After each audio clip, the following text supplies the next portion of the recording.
iyo horaan horta shabakada caalamku aad iyo aad bay u mahadsan tahay website fara badan ama telefishinno badan baa raadinayay laakiin caalamku aad ugu soo reeyay alxamdulillah rabbil caalamiin waxaan idin mahad celinayaa marka hore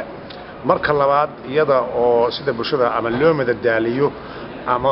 loo wargeliyo ay fara badan tahay waxa hadda maskaxayda ku jira sheeko gaaban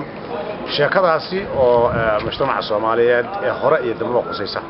sheekadaas gaaban waxa ay tahay odays 80 jir ah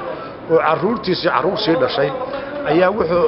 dareemay in waqtigii uu iska hulali lahaa oo xaq aakhira tagi lahaa inay dhowdahay wuxuu damcay markaa inuu la sii dardaarmo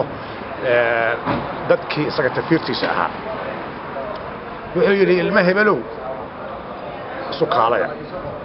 waxa la arkay maanta inuu odagu dhowr jeer markii uu ku qayliyay hal isu yimaado yaa maqan celiyay maqnaanin in uu markaasi uu u sheego sababtoo ah waxay uga dhigay adeegayeen markuu qofku 80 ka dhaafo waxa weeye had iyo jeer waxa ay sameeyaan dadku hadal yani qofku waayeelka lama dhageysto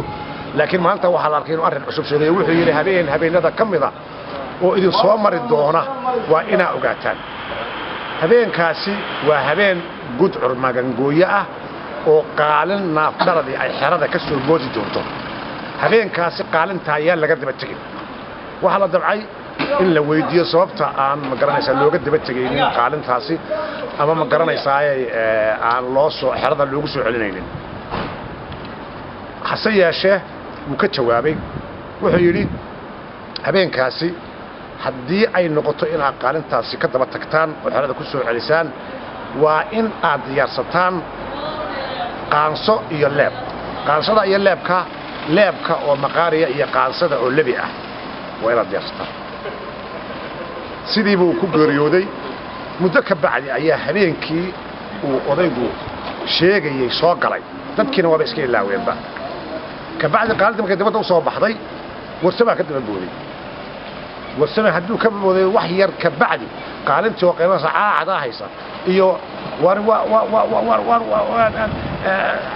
cigaalo ugu soo gaad cigaal baa hadana ka daba booday markii cigaal dibadda hadana warjamacu ugu soo gaad markii kii afraad oo ugu yaraa ay taagan tahay Yuusufow ugu soo gaad ayaa islaantii qabatay ilmihii yaraa 4 jirka tiri war joog habeenkooda uu noo sheegay meesha warsama tagay oo cigaal tagay oo jaamac tagay oo qaalintii soo celin waayay wax kala jiray markii inankii u dambeeyay ay ku dhigtay islaantii ayuu bahalkii oo soconaya iridii albaabkii inanku ay ku haysay qaansadii iyo leebkiina way soo diyaarsay islaantii oo ay midhaan mar hore yacayga gelisay markaasuu bahalkii walhabalow Soomaal garan markuu keenay qaarka hore ayaa qaansadii uu si fiican u geshiyay ayuu ku dhigtay